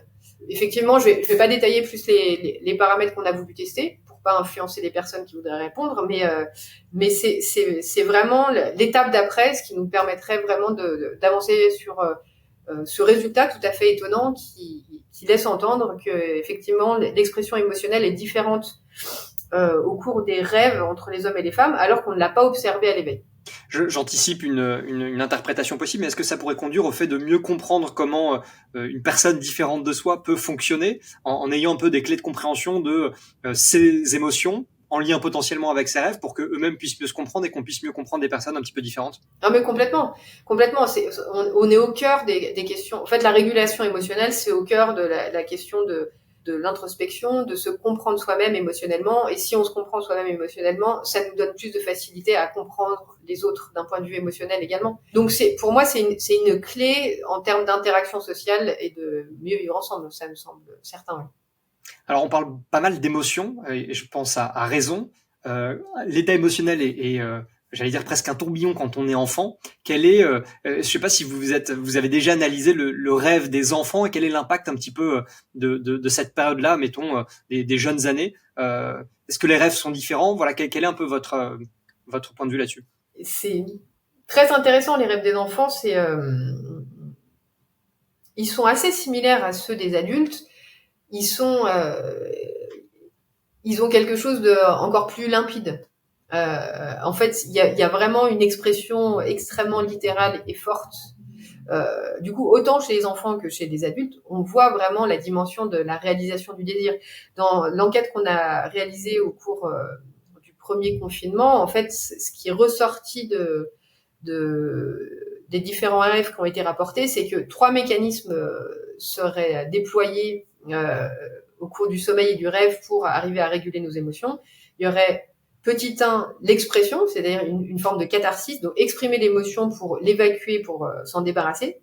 Il y aurait la transformation avec une expression justement métaphorique différente, symbolisée, avec un changement de contexte. Ça, cette transformation, ça permettrait de prendre du recul, de diminuer l'intensité émotionnelle associée au souvenir. Et puis le troisième mécanisme qu'on a constaté, qui était tout à fait remarquable, qui nous a surpris, qui était moins fréquent, mais qui était néanmoins très présent, c'est une expression émotionnelle qui se présentait comme compensatrice. C'est-à-dire que, alors qu'on était en plein confinement et qu'on avait des journées extrêmement angoissantes, un contexte extrêmement angoissant, on a vu apparaître chez, je crois, de l'ordre de 7% des personnes, des rêves beaucoup plus positifs que d'habitude. Et les rêves positifs, c'était aussi bien des rêves érotiques que des rêves d'expression de désir simplement tout simple, de choses qui étaient empêchées à ce moment-là, c'est-à-dire de faire des fêtes avec ses amis et sa famille, de courir dehors, de faire toutes les choses qu'on pouvait pas faire à l'éveil, et c'était des expressions extrêmement littérales de désir, de choses qui étaient empêchées à l'éveil. Et donc ça, ce type de rêve-là, il est extrêmement visible chez les enfants. Il est complètement littéral. Les rêves des enfants, c'est l'expression du désir et de la peur qu'ils peuvent ressentir à l'éveil. Du coup, c'est encore plus visible et compréhensible que chez les adultes. Mais chez les adultes, typiquement, dans cette situation-là, c'était aussi extrêmement visible. Et puis, c'était extrêmement touchant aussi. Pour moi, ça a été une des grandes réalisations de cette enquête, c'est que, en fait, du coup, ça m'a vraiment donné cette impression-là, cette formulation-là, c'est que le rêve, il donne accès à une vérité émotionnelle. C'est vraiment la réalité de ce qu'on a ressenti, et à la fois sur les émotions négatives et à la fois sur les émotions positives. Et ce que j'ai trouvé d'extrêmement touchant, à cette période où on était tous séparés les uns des autres, où on n'avait plus cette vie collective, c'était de constater que et surtout dans un monde extrêmement capitaliste et qui encourage l'individualité, c'était que ce que le cerveau endormi produisait comme expérience qui était source de plaisir et de bonheur chez les Françaises et les Français, c'était des expériences collectives. C'était ce qui comptait et ce qui leur procurait de la joie et du plaisir. C'était pas d'avoir une nouvelle PlayStation ou d'avoir un nouvel écran. C'était d'être avec ses amis. C'était de partager des moments festifs. C'était d'être ensemble. Ça, j'ai trouvé ça extrêmement touchant et révélateur, et que c'était une réalité qui était jamais montrée nulle part. Donc ça, c'est vraiment, je pense, quelque chose d'extrêmement important et qui rappelle qu'on est une espèce principalement sociale et que dans nos sources de joie et de plaisir et d'attente de la vie, je pense qu'il y a des interactions sociales très très haut dans la liste.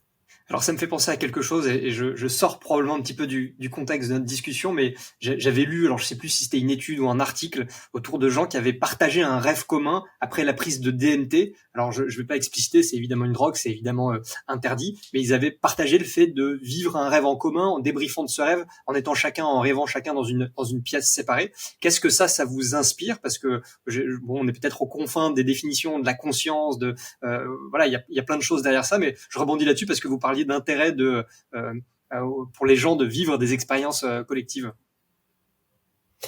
Ben ça, je trouve ça passionnant parce que c'est le premier exemple rapporté que ça fait partie des autres fantasmes sur la question du rêve, hein, le rêve collectif. Il y a le FRAC de Metz qui m'avait proposé, j'avais adoré, j'avais reçu un mail il y a plusieurs années de ça, qui m'avait invité à faire une conférence et qui serait suivie d'un rêve collectif dans les locaux du FRAC. Et j'ai dit, mais qui me parle? Qu'est-ce que c'est que cette proposition? Et j'avais trouvé ça absolument extrêmement créatif et original. Je m'étais prêtée à l'expérience avec beaucoup d'intérêt. En fait, le sujet, c'était la tentative du rêve collectif, et ce qu'il proposait, c'était effectivement de faire une expérience collective où je faisais une conférence sur le rêve, on regardait un film sur le rêve, on dormait dans la même pièce, et puis le matin, on débriefait pour voir si on avait fait le même rêve. Du coup, je trouvais vraiment l'expérience humaine et artistique très intéressante. Alors, je ne vais pas vous surprendre en vous disant que nous n'avons pas fait le même rêve, mais il y a eu des points communs, des circulations qui étaient intéressantes, qui étaient sûrement liées au fait qu'on avait en fait passé une journée qui était commune. Du coup, il y a des points similaires qui étaient revenus dans nos rêves. Mais du coup, la question de est-ce qu'on peut se rencontrer en rêve et avoir conscience le matin en se réveillant d'avoir été dans ce rêve, qu'on se souvient du même rêve et qu'on a interagi dans le rêve, ça c'est vraiment un fantasme qui existe dans la littérature depuis très longtemps. Et enfin, une question en tout cas. On dit, est-ce que c'est possible ? Est-ce que ça existe ? Et ça a été très peu étudié, c'est très peu documenté. Et jusqu'à présent, moi, j'avais pas eu d'exemple vraiment. Peut-être quelques personnes avaient fait des évocations dans mon entourage. Dans la littérature, j'ai peut-être un souvenir d'un exemple avec des points qui étaient un petit peu des détails. C'était pas un grand rêve où c'était un moment du rêve où il y avait une éventuelle correspondance. Du coup, là, ce que vous racontez, c'est un des premiers exemples que j'ai de personnes qui auraient dit on était dans le même rêve et on s'en souvient tous les deux. Ça c'est extrêmement, ça fait vraiment science-fiction. Du coup, je pense qu'il y a 1000 façons de l'interpréter. D'autant plus qu'il y a l'intervention de drogue, mais quand même, je trouve ça très intéressant. Bon, j'essaierai, je sais pas si je pourrais remettre la main dessus, mais j'essaierai s'il y a un papier officiel là-dessus de l'intégrer dans la description. Pour rester un peu sur un sujet similaire, qu'est-ce que la science dit des rêves prémonitoires ? Parce que là aussi, c'est un questionnement. On a tous entendu quelqu'un qui nous a dit avoir rêvé de quelque chose qui s'est passé. Est-ce que c'est simplement le fantasme, la construction du cerveau inconscient qui va venir imaginer une scène qui pourrait réellement se passer et qui se passe réellement ? Ou comment la science en parle ? Alors ça, c'est effectivement du même ordre. C'est vraiment un questionnement, une préoccupation ancestrale. Moi, j'ai quasiment systématiquement des questions à ce sujet-là quand je fais une conférence, avec très souvent des exemples qui, pour de très nombreux, sont extrêmement frappants et troublants. Du coup, d'un point de vue scientifique, la réponse courte et simple et rapide pour balayer le sujet d'un revers de main, c'est de dire c'est très difficile à attester scientifiquement. En fait, il faudrait pouvoir, quand on se souvient d'un rêve le matin, dire eh ben, ce rêve, il va prédire telle action, tel jour, à tel endroit. Dans ces cas-là, on pourrait vérifier et on pourrait dire si effectivement le rêve a été prémonitoire. Ça ne se passe jamais comme ça. En fait, les personnes qui parlent de rêve prémonitoire, c'est quand un jour, elles voient une situation dans la réalité qui leur évoque un rêve qu'elles ont fait dans le passé. Et du coup, ça, c'est sujet à 1000 interprétations et à 1000 biais, et du coup, c'est extrêmement difficile de parler de rêve prémonitoire. Pour autant, on peut pas nier ce phénomène qui est extrêmement troublant, puisque moi, j'ai vraiment, on a raconté plusieurs exemples. À aucun moment, je doute de la sincérité et de la véracité des rêves qui m'ont été rapportés. C'est quelque chose qui trouble les gens vraiment. S'ils viennent vous en parler, c'est que ça les a troublés. C'est pas pour jouer qu'ils viennent vous raconter ça.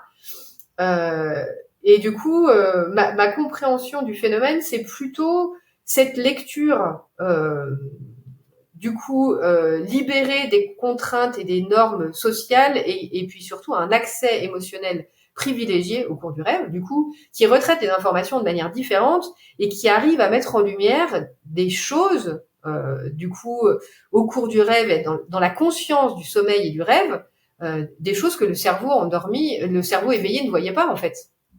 Et donc, je pense que c'est simplement une lecture et une perception différente par le cerveau endormi de ce que le cerveau éveillé n'arrive pas forcément à voir. Donc, ça nous surprend parce que on l'avait pas vu, mais qu'il y avait probablement des indices dans l'environnement. C'est ma compréhension actuelle du phénomène. Je pense qu'à minima, il y a une partie de ça. Il y a possiblement d'autres phénomènes qu'on comprend pas encore actuellement. C'est tout à fait envisageable. Mais par contre, c'est une réalité. Ça arrive à beaucoup de personnes et vraiment, il y a des exemples extrêmement troublants. On a évoqué le sujet tout à l'heure autour de la conscience. Alors, c'est probablement aussi compliqué à définir que l'intelligence. Il y a 20 000 définitions possibles. Mais pour autant, au travers de toute votre carrière, comment est-ce que cette réflexion-là autour de la conscience, comment cette définition ça a évolué chez vous au travers de toute cette recherche sur les rêves? Alors, en première intention, je vous répondrai bien que ça ne m'intéresse pas. C'est comme le rêve lucide, en fait, c'est deux sujets qui... En fait, effectivement, quand j'ai commencé à travailler sur le rêve, en fait, les congrès, les champs disciplinaires qui s'intéressaient un petit peu au rêve, c'était beaucoup ceux de la conscience. Du coup, j'ai beaucoup foulé les planchers des congrès sur la conscience, que j'ai trouvé intéressant. Évidemment, c'est une question intéressante, mais en fait, après quelques années, en fait, de sentiments de on tourne en rond et on ne peut pas s'extraire de cette question. En fait, c'est la question de comment, en fait, pour étudier un système, il faut pouvoir en sortir. Là, on est coincé dans notre conscience. C'est vraiment un sujet extrêmement difficile à étudier. Et puis, à travers le temps, j'ai vraiment eu ce sentiment qu'on n'arrivait pas à avancer. Du coup, je m'en suis un petit peu désintéressée, bien qu'évidemment le rêve soit complètement en lien avec cette question-là. Et disons que mon intérêt s'est porté plutôt ailleurs.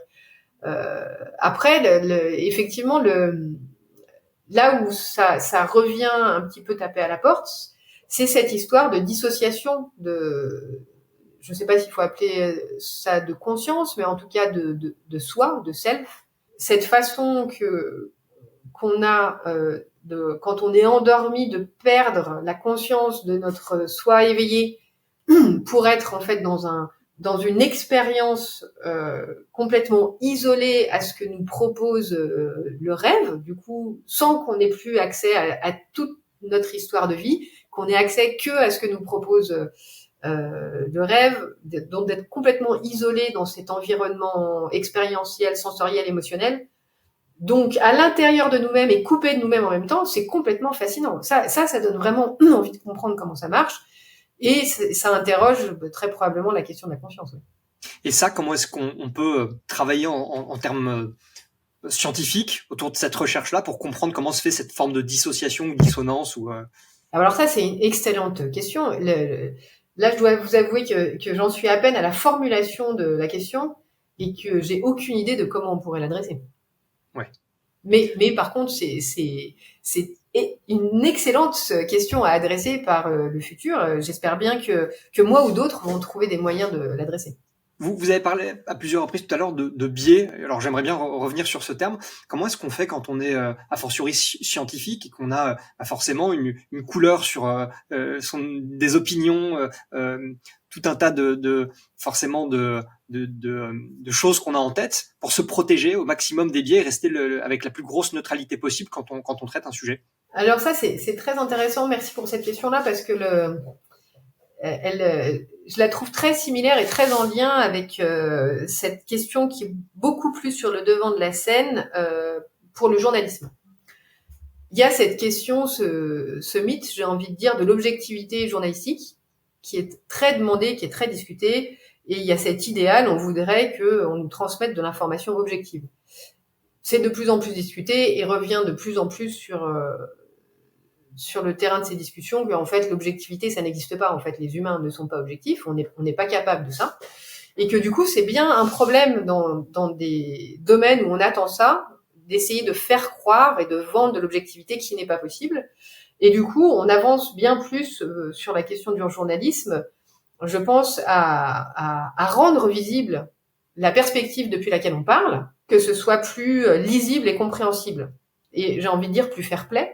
Ça me semble beaucoup plus intéressant comme démarche que d'essayer d'être objectif, alors que je pense qu'on en est tout à fait incapable. Et le problème, c'est qu'en science, alors qu'on a une attente encore plus forte d'objectivité, c'est exactement la même question. C'est complètement impossible d'être objectif. Et la science, autant que le reste, est sujet à 1000 biais et à 1000 influences et manipulations. Et le capitalisme en est un exemple majeur et absolument catastrophique, puisque en fait le capitalisme c'est un système qui valorise l'argent et le pouvoir et pas du tout l'information et les résultats scientifiques. Du coup, en fait, on est dans un système où les indicateurs de réussite ne sont pas la reproductibilité des résultats, ne sont pas l'intérêt potentiel pour le collectif des résultats, etc. C'est pas du tout comme ça que ça fonctionne. Du coup, en fait, il y a énormément de résultats à l'échelle de la communauté scientifique qui sont défendus en regard des hypothèses dominantes parce que c'est plus facilement publiable, parce que ça vous apporte plus de reconnaissance. Et du coup, il y a beaucoup d'exemples dans le domaine scientifique où des résultats qui ne soutiennent pas du tout les hypothèses qui sont défendues dans la discussion sont quand même publiés. Et du coup, c'est comme ça qu'on découvre des années après. Enfin, il y a notamment dans le domaine des différences de genre, il y a eu pendant des années cette tentative de biologiser, comme disait Bourdieu, les différences de genre, de ramener à la biologie le fait que les femmes et les hommes aient des caractéristiques différentes. Et du coup, une fois qu'on a ramené ça à la biologie, eh ben, on peut plus rien dire. En fait, on dit c'est comme ça. Du coup, c'est un sujet clos et du coup, c'est une arme absolument imparable de domination. Et du coup, un exemple scientifique de cette c'est ça qui est terrible, c'est qu'on s'y attend pas du tout dans le domaine scientifique. On s'attend à ce que les scientifiques ne soient pas sensibles, ne soient pas manipulés et ne jouent pas à ce jeu-là de faire valoir des hypothèses dominantes contre leurs résultats. Mais ça a été complètement observé, notamment en termes de il a été beaucoup expliqué, c'est un auteur américain qui a développé ça dans un de ses livres, qui disait que du coup, on a beaucoup entendu cette hypothèse comme quoi c'était cohérent que les hommes cherchent à avoir plus de rapports sexuels avec plus de partenaires que les femmes, puisqu'ils essayaient de reproduire leurs gènes et que c'était adaptatif du point de vue de l'espèce.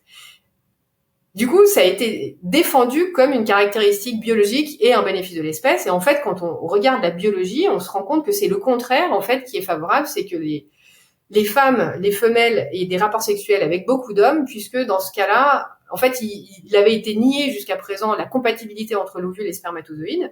Et du coup, pour que ce soit favorable à l'espèce, il faut essayer d'avoir la meilleure compatibilité possible entre l'ovule et les spermatozoïdes. Et pour faire ça, il faut que l'ovule il ait le choix entre plusieurs spermatozoïdes de plusieurs hommes différents. Et du coup, en fait, on se rend compte que il y a une histoire qui a été complètement inversée, avec des faits du coup qui sont observables. En fait, dans des publications scientifiques, eh ben, on a des discours qui vont à l'encontre des faits pour aller dans le sens d'un discours dominant. Ce que je veux dire, c'est que évidemment, c'est pas partout, c'est pas tout le temps, mais c'est très présent et ça existe aussi dans le domaine scientifique et c'est extrêmement délétère pour la connaissance. Et du coup, je pense que c'est important que les gens aient en tête que la science est aussi un domaine politisé et que il faut prendre du recul et pas partir du principe que si c'est la science, alors c'est vrai. Ça, c'est un peu en train de remplacer la religion, je trouve. C'est vraiment le domaine intouchable. Si c'est la science qui l'a dit, alors c'est vrai. Ça, je pense qu'il faut beaucoup s'en méfier. Voilà. Alors, je sais pas si je vous rejoins sur absolument tout, notamment sur le capitalisme, mais je ne vais pas rentrer dans des débats politiques. En revanche, je vous rejoins absolument sur la notion des biais. D'ailleurs, ne serait-ce que l'intelligence artificielle, on l'a bien vu entre l'IA, par exemple, de Grok et d'Elon Musk, qui est pas du tout la même que l'IA d'OpenAI, avec au départ des biais parce que ce sont ceux qui ont constitué ces algorithmes qui ont intégré tout un tas de choses. Et donc, l'IA, par essence, n'est pas neutre parce qu'elle est dépendante de ceux qui l'ont construit. Et donc, là-dessus, je suis effectivement assez d'accord avec vous. Et de la même manière, je trouve qu'il y a une plateforme dans les médias qui est assez intéressante et qui vous dit le degré finalement d'opinion sur un échiquier politique pour que les gens puissent arrêter de penser que tel ou tel magazine ou document est neutre et de le voir avec ses propres limites et ses propres biais, en fait. J'aimerais bien, pour peut-être conclure, terminer sur un dernier chapitre qui est autour des rêves et de la santé mentale. Est-ce que vous avez pu identifier certaines choses de soit des gens qui étaient peut-être psychotiques et donc qui avaient une particularité en rêvant qui était un peu différente, ou au contraire des gens qui, à travers leurs rêves, en interprétant leurs rêves, on pouvait effectivement se rendre compte qu'ils avaient soit des pathologies ou soit des problématiques en lien avec la santé mentale? On peut tout à fait s'attendre à ça au vu de tout ce que j'ai développé jusqu'à présent. Effectivement, si on part du principe que le rêve est vraiment le terrain de l'expression des émotions, c'est forcément un terrain sur lequel on peut constater et surtout, c'est important de se pencher pour essayer de voir si tout ça fonctionne bien. Et je pense que le meilleur exemple pour illustrer ce propos, c'est la question des cauchemars. Donc, le cauchemar, la définition, c'est un rêve avec des émotions négatives, souvent de la peur, qui réveille. Et ça, c'est très important de l'avoir en tête parce que on fait tous des mauvais rêves.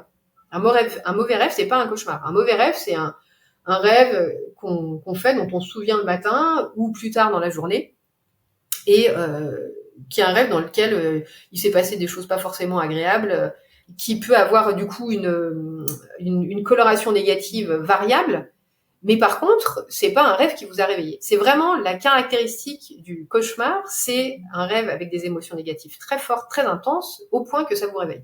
Et du coup, ça, c'est important de faire la différence parce que ces cauchemars-là qui vous réveillent, ils sont très rares chez l'adulte en bonne santé, alors que les mauvais rêves, ils sont très fréquents. Donc, c'est très important de ne pas faire la différence puisque ça a des implications neuropsychologiques importantes. C'est-à-dire que les cauchemars qui réveillent, donc qui sont des émotions négatives très fortes qui vous réveillent, donc c'est très rare chez les adultes en bonne santé, c'est entre 2 et 5% des personnes qui font des cauchemars fréquents dans la population générale. Et ce qui a été montré, c'est que les cauchemars fréquents, les prédicteurs des cauchemars fréquents, c'est l'insomnie et la dépression, et un prédicteur du suicide, c'est des cauchemars fréquents. Donc tout ça pour dire que en fait les cauchemars fréquents, c'est vraiment un indicateur de souffrance psychologique, de mauvaise santé mentale, et c'est vraiment un symptôme à ne pas prendre à la légère. C'est vraiment quelque chose, vraiment un indicateur fort de il y a quelque chose qui va pas, il faut s'en occuper. Et c'est d'autant plus intéressant de s'en occuper parce qu'on a souvent cette impression-là que en fait on peut rien faire contre des cauchemars, c'est pas la peine de s'en préoccuper. De toute façon, il n'y a pas de moyen d'action. Alors qu'il y a tout à fait des moyens d'action, et notamment des stratégies comportementales qui fonctionnent très bien pour diminuer la fréquence des cauchemars. Et c'est tout à fait capital de faire ça, de faire diminuer la fréquence des cauchemars, parce que sinon, on peut rentrer dans un cercle vicieux où, comme on fait des cauchemars, et ben du coup, on craint d'aller dormir, on essaie de dormir moins, du coup, on régule moins bien ses émotions, on fait plus de cauchemars, et du coup, on est dans un cercle vicieux qui peut aboutir à quelque chose de tout à fait dramatique. Donc, c'est vraiment très important de savoir que il ne faut pas rester avec des cauchemars fréquents, il faut consulter, il y a des stratégies pour s'en débarrasser.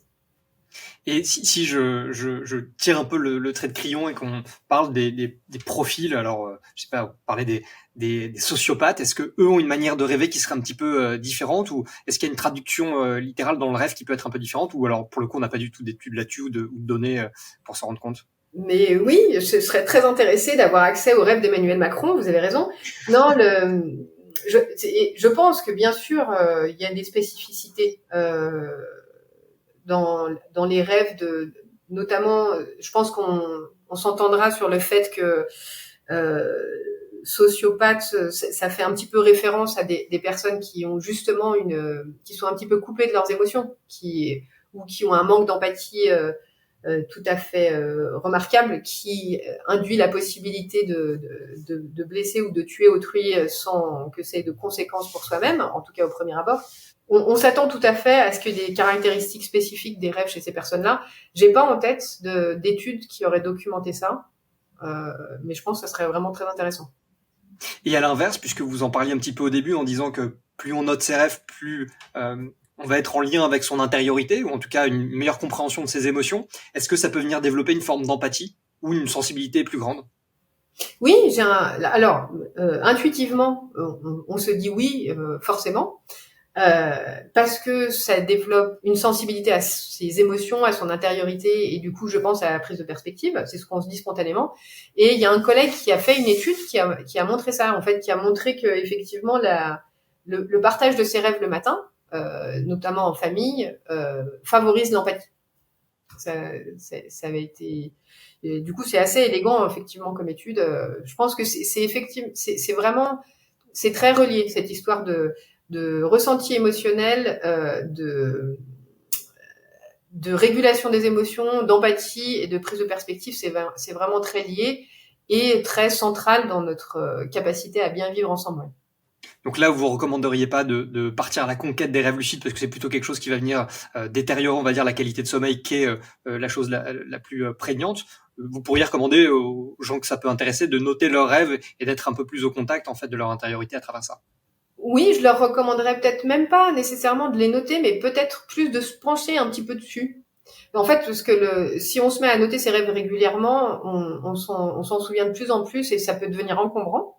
Mais par contre, d'essayer de leur accorder un petit peu de temps le matin au réveil plutôt que de tout de suite penser à autre chose et faire autre chose, d'essayer simplement d'y penser, de les regarder et d'essayer de s'interroger sur les bizarreries qui ont été proposées et de ce que ça nous fait ressentir. Ça, c'est souvent extrêmement intéressant et informatif d'un point de vue personnel. Perrine, dernière question. Est-ce qu'il y a un rêve qui vous est personnel ou que vous avez lu à travers toutes vos recherches qui vous a particulièrement marqué, que vous auriez envie de partager? Comment choisir? Non, des rêves que j'ai faits qui m'ont beaucoup amusé, c'est au cours de du coup, je travaille sur ce sujet-là. Du coup, nécessairement, je me souviens beaucoup de mes rêves. J'essaie de les noter beaucoup. Et donc régulièrement, au cours de ma carrière, il y a cette question qui revient de est-ce qu'il y a des choses qu'on ne peut pas faire en rêve. Il avait été proposé à une époque, il y avait un collègue qui avait montré qu'on rêvait très peu d'écran, qu'on lisait très peu. Et en fait, j'ai constaté qu'à chaque fois que j'entendais parler de quelque chose comme ça, vous pouviez être sûr que dans les jours qui suivaient, j'avais un rêve qui faisait exactement ce qui avait été dit qu'on pouvait pas faire dans les rêves. Et ça m'est arrivé vraiment plusieurs fois. Et ça, j'ai trouvé ça vraiment très amusant. Ouais, en effet, j'avais lu aussi qu'on rêvait très peu du fait d'être avec un téléphone ou un écran. Alors qu'en réalité, j'imagine qu'on peut rêver d'à peu près tout et qu'il n'y a pas forcément de C'est ça. limite. Et comme limiter l'esprit, je suis pas sûr que ce soit réellement possible. Voilà. Super. Perrine, je le rappelle, on va remettre un petit peu les liens et du questionnaire de votre enquête actuelle et évidemment des références. Je garderai la possibilité de vous envoyer en contact des personnes qui seraient susceptibles d'être intéressées. Où est-ce que les gens peuvent vous retrouver? Est-ce que vous publiez sur un site quelque part? Est-ce que les gens peuvent vous contacter, que ce soit sur LinkedIn, Twitter? Où est-ce que vous êtes présente? J'ai une page personnelle et puis on a une page sur le site du Centre de recherche en neurosciences de Lyon ou sur l'équipe perception attention mémoire du Centre de recherche en neurosciences de Lyon. En fait, si vous tapez mon nom, j'ai aussi un Google Sheets sur lequel on peut trouver toutes mes publications. Le livre Rêver pendant le confinement qui a été publié en 2021. J'espère bientôt un nouveau livre sur le lien entre la vie érotique et les rêves érotiques. Et de manière générale, effectivement, tous les travaux que j'ai publiés. On publiera tout ça du coup en description. Perrine, un grand merci. Merci à vous.